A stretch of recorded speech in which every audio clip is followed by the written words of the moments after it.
నాలో ఎవరైనా ఒకరు నీకు ఆహారంగా పంపుతున్నామయ్యా. సరే, మీ కుటుంబంలో అందరూ సాగిస్తారు మాట్లాడుకొని మళ్ళీ ఆలస్యం పంపాలా? తప్పకుండానయ్యా. సరే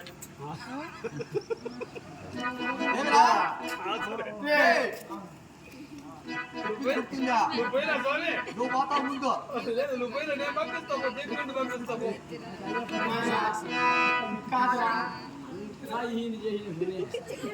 ఇప్పుడు నా భార్య ఉండేది, నా కొడుకు ఉండేది, నా కూతురు ఉండేది. వాడికట్ట తెలుసు వాడికి ఏంది ఉండి సార్ కొంచెం గుండియా. ఇప్పుడు మగవాడు నాకు ఉంటే వాడికి పెళ్లి అయింది లేదని ఆయన తెలుసా? ఒకవేళ పెళ్లి అయితే ఆయన పిల్లకాయలు ఉన్నారో లేదని తెలుసా? ఎంతమంది పెళ్లి చేసుకోలేదు, ఎంతమంది పెట్టలేదు పెళ్లి చేసుకోవాలి అడిగింటారు లేదని చెప్పేసి పెళ్ళే కదా. వాడికి ఎవరు చెప్పినారు? నేనేంటి చెప్పినా? నేను చెప్పలే. అది పోయా, నేను అట్లా లేదు. నేనా సర్వేశ్వరా, ఓ ధీరమాంధవా,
నాటి నుంచి నేటి వరకు కూడా నీకు నీ నామమును మరవక, నీకు పూజాది కార్యక్రమం మరవక విడవక, ఏ సమయానికి ఎటువంటి యజ్ఞ హోమాలను జరిపించు అనునిత్యము కూడా భగవన్ నామమును చేయొచ్చు బ్రతుకుతున్నట్టు మాకు నేటి దినమున ఈ కష్టకాలమునందు మమ్మల్ని చేరదేయక ఆదరించక అట్టి దురాత్ముడైనటువంటి రాక్షసుడైనటువంటి బకాసురులకు ఆహారముగా నేను ఏ విధంగా పోతున్నా స్వామి?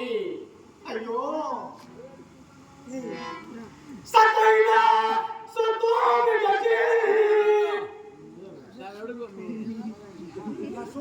ఏమైనా చేస్తానవా? ఆయన వడ్డీ డబ్బు ఇచ్చేసి తీసుకోమన్నాను. వడ్డీ డబ్బా ఇచ్చినా? దీని మేరకు వచ్చేసి మంచి పని చేసావు. అవును, ఆ వెంకటేశ్వర వరకు వడ్డీ డబ్బు అంతే 25,000. వడ్డీ 25,000 అసలు లక్ష రూపాయలు ఇచ్చిందా? తీసుకుని చెప్పు, దాన్ని ఇచ్చేసి తీసుకుంటా డబ్బు.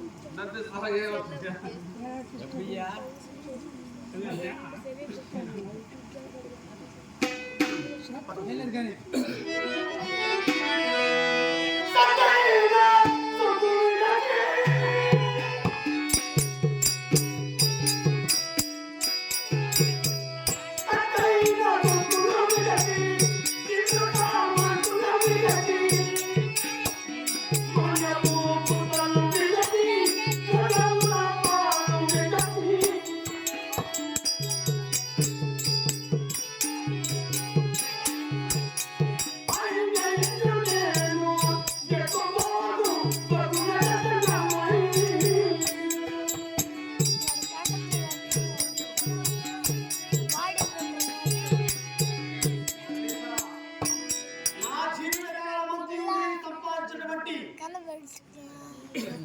సొత్తులు సొమ్ములు అన్యూ విడచి